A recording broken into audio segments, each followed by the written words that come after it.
Sir ಇವತ್ತು ಭೇಟಿ sir ನಾನು ಯಾವುದೇ ಪ್ರಕರಣ ದಾಖಲು ಮಾಡಿದ್ರು ಕೂಡ ಆ ಪ್ರಕರಣಕ್ಕೆ ಸಂಬಂಧಪಟ್ಟಂತೆ ತನಿಖಾಧಿಕಾರಿ ಒಂದು ಮನವಿ ಪತ್ರವನ್ನು ಕೊಟ್ಟು ಆ ಪ್ರಕರಣದಲ್ಲಿ ಯಾವ್ಯಾವ ರೀತಿಯ ತನಿಖೆ ನಡೆಸಬೇಕು, ಯಾವ ದಾಖಲೆ ಸಂಗ್ರಹ ಮಾಡಬೇಕು, ಯಾರನ್ನು ಸಾಕ್ಷಿ ಮಾಡಬೇಕು ಅಂತೇಳಿ ವಿವರವಾದ ಒಂದು ಮನವಿ ಪತ್ರನ ಕೊಡುವಂಥ ಹವ್ಯಾಸನ ಇಟ್ಕೊಂಡಿದ್ದೀನಿ. ಸೊ ಅದೇ ರೀತಿ ಸಿದ್ದರಾಮಯ್ಯ ಪ್ರಕರಣದಲ್ಲೂ ಕೂಡ ಯಾವ ರೀತಿಯ ತನಿಖೆಯನ್ನು ನಡೆಸಬೇಕು, ಯಾರನ್ನು ಸಾಕ್ಷಿದಾರಾಗಿ ಅಳವಡಿಸ್ಕೊಳ್ಬೇಕು, ಯಾರ ದಾಖಲೆಯನ್ನು ಸಂಗ್ರಹ ಮಾಡಬೇಕು ಮತ್ತು ಯಾರನ್ನು ಆರೋಪಿಗಳು ಮಾಡಬೇಕು ಅನ್ನೋದ್ರ ಬಗ್ಗೆ ಒಂದು ಮನವಿ ಪತ್ರವನ್ನು ಈ ದಿನ ನಾನು ತನಿಖಾಧಿಕಾರಿಗೆ ಕೊಟ್ಟಿದ್ದೀನಿ, ಮೈಸೂರು ಲೋಕಾಯುಕ್ತ SP ಅವರಿಗೆ. ತಾವಿಲ್ಲಿ ಗಮನಿಸ್ಬೋದು. ಸೊ ನನ್ನ ಮೇಲೆ ಒಂದು ಸುಳ್ಳು ಆರೋಪಗಳನ್ನು ಮಾಡಿದ್ರು. ನಾನು ಸಿದ್ದರಾಮಯ್ಯ ವಿರುದ್ಧ ಮಾತ್ರ ಹೋರಾಟ ಮಾಡ್ತಿದ್ದೀನಿ, ಬೇರೆ ಯಾವುದೇ ಪಕ್ಷದ ವಿರುದ್ಧ ಆಗಲಿ ಅಥವಾ ಬೇರೆ ರಾಜಕಾರಣಿ ವಿರುದ್ಧ ಆಗಲಿ ಹೋರಾಟ ಮಾಡ್ತಿಲ್ಲ ಅಂತೇಳಿ ನಾನಿಲ್ಲಿ ಸ್ಪಷ್ಟವಾಗಿ ಬರೆದಿದ್ದೀನಿ. 2015 ಇಸ್ವಿಯಿಂದ ಇವತ್ತಿನವರೆಗೂ ಏನೇನು ಅಕ್ರಮ ನಡೆದಿದೆ ಅದೆಲ್ಲ ಸಮಗ್ರ ತನಿಖೆ ನಡೆಸಬೇಕು ಅಂತೇಳಿ. ಸೊ ಎಲ್ಲನೂ ಸ್ಪಷ್ಟವಾಗಿ 27 ಪುಟಗಳ ವಿವರವಾದ ಮಾಹಿತಿನ ಕೊಟ್ಟಿದ್ದೀನಿ. ಸೊ 2015 ಇಸ್ವಿಯಿಂದ ಅಂದರೆ ಏನು 2015 ಇಸ್ವಿ ಸರ್ಕಾರ ಅಧಿಸೂಚನೆ ಉಲ್ಲೇಖ ಮಾಡಿದರೆ ಆ ಉಲ್ಲೇಖ ಮಾಡಿ 50 ಅನ್ನೋ ನಿವೇಶನ ಕೊಟ್ಟಿದ್ದಾರೆ. ಎಲ್ಲ ವಿಚಾರಗಳ ಬಗ್ಗೆ ಅಂದರೆ 50 ನಿವೇಶನದ ಏನು ಅಕ್ರಮ ನಡೆದಿದೆ ಎಲ್ಲ ನಿವೇಶನದ ಬಗ್ಗೆ ಸಮಗ್ರ ತನಿಖೆ ನಡೆಸಿ ಅಕ್ರಮವಾಗಿ ನಿವೇಶನ ಕೊಟ್ಟಿರ್ತಕ್ಕಂಥ ಅಧಿಕಾರಿಗಳು ಮತ್ತು ನಿವೇಶನ ಪಡೆದಿರ್ತಕ್ಕಂಥ ವ್ಯಕ್ತಿಗಳು ಎಲ್ಲರನ್ನೂ ಕೂಡ ಆರೋಪಿ ಮಾಡಬೇಕು ಅಂತ ಸ್ಪಷ್ಟವಾಗಿ ಇಲ್ಲಿ ಉಲ್ಲೇಖ ಮಾಡಿದ್ದೀನಿ. ಸರ್ ಇವತ್ತು ತನಿಖೆ ಆಗುತ್ತೆ ಅಂತೇಳಿ ನಿರೀಕ್ಷೆ ಇತ್ತು ಸರ್, ಬಟ್ ತನಿಖೆ ಆರಂಭಿಸಿಲ್ಲ ಸರ್. ಇಲ್ಲಿ ತನಿಖೆ ಯಾವ ರೀತಿ ನಡೆಸಬೇಕು ಅನ್ನೋದ್ರ ಬಗ್ಗೆನೇ ತನಿಖಾಧಿಕಾರಿಗಳಿಗೆ ಇನ್ನೂ ಗೊಂದಲ ಇದೆಯೋ ಗೊತ್ತಿಲ್ಲ.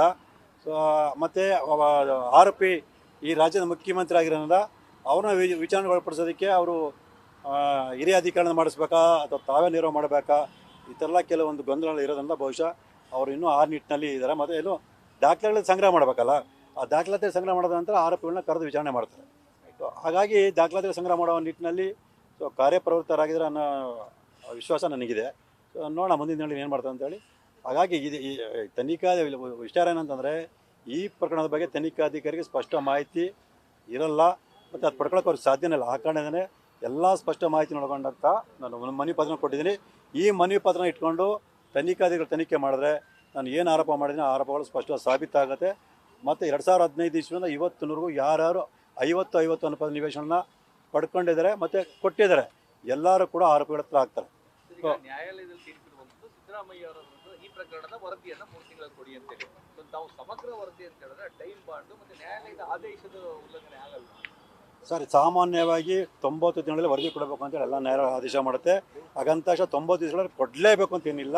ಸೊ ತನಿಖೆಗೆ ಕಾಲಾವಕಾಶ ಬೇಕಾದಾಗ ತನಿಖಾಧಿಕಾರಿ ಮನವಿ ಮಾಡ್ಕೊಂಡ್ರೆ ನ್ಯಾಯಾಲಯಗಳು ಕಾಲಾವಕಾಶ ಕೊಡುತ್ತೆ.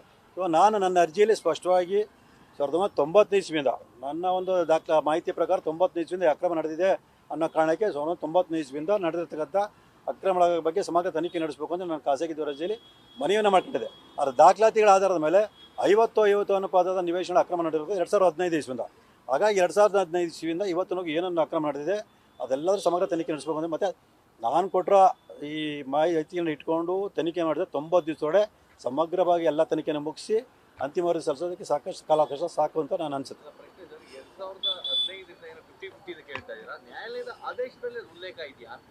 ಸಿದ್ದರಾಮಯ್ಯ ಪ್ರಕರಣವನ್ನು ಹೊರತುಪಡಿಸಿ ಬೇರೆದನ್ನು ಮಾಡಿ ಅಂತ ಇದೆಯಾ ಅಂತ ಹೇಳಿ ಸರ್. ನ್ಯಾಯಾಲಯ ಆದೇಶ ನನ್ನ ಅರ್ಜಿನ ಇಟ್ಕೊಂಡು ತನಿಖೆ ಮಾಡಿ ಅಂತ ಹೇಳಿದೆ ಹೊರತು ಇಂಥದ್ದನ್ನ ತನಿಖೆ ಮಾಡಿ ಇಂಥ ಆರೋಪಗಳ ವಿರುದ್ಧ ತನಿಖೆ ಮಾಡಿ ಅಂತ ಸ್ಪಷ್ಟವಾಗಿ ಆದೇಶ ಇಲ್ಲ.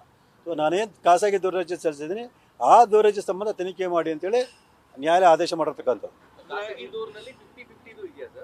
ಸರ್ ಖಾಸಗಿ ದೂರರ್ಜಿಯಲ್ಲಿ 1990 ಇಸ್ವಿಯಿಂದ ಇವತ್ತಿನವರೆಗೂ ಏನು ಅಕ್ರಮ ನಿವೇಶನ ಪಡೆದಿದ್ದಾರೆ ಅದ್ರ ಬಗ್ಗೆ ಸಮಗ್ರ ತನಿಖೆ ನಡೆಸಬೇಕು ಅಂತ ನಾನು ಮನವಿ ಮಾಡ್ಕೊಂಡಿರೋಂಥದ್ದು.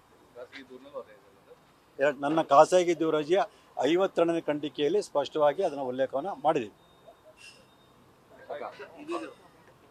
ಈಗ ನಾವು ಮನವಿ ಪತ್ರದಲ್ಲಿ ಯಾವ ರೀತಿ ಪ್ರೊಸೀಜರ್ ಮಾಡಬೇಕು ಅಂತ ಬರ್ತಿದ್ದೀರಾ ಅಂತ ಹೇಳಿ? ಹೌದು ಸರ್, ಅದನ್ನೇ ಹೇಳ್ತೀನಿ. ಯಾವ ರೀತಿಯ ತನಿಖೆ ಮಾಡಬೇಕು, ಯಾರನ್ನು ವಿಚಾರಣೆ ಪಡಿಸಬೇಕು, ಯಾವ ದಾಖಲೆಯನ್ನು ಸಂಗ್ರಹ ಮಾಡಬೇಕು ಎಲ್ಲನೂ ಕೂಡ ಸ್ಪಷ್ಟವಾಗಿ ಉಲ್ಲೇಖ ಮಾಡಿದ್ದೀನಿ. ನ್ಯೂಸ್ ಫಸ್ಟ್ ನಿರ್ಭೀತಿಯಿಂದ ನಿಮ್ಮ ಪರವಾಗಿ.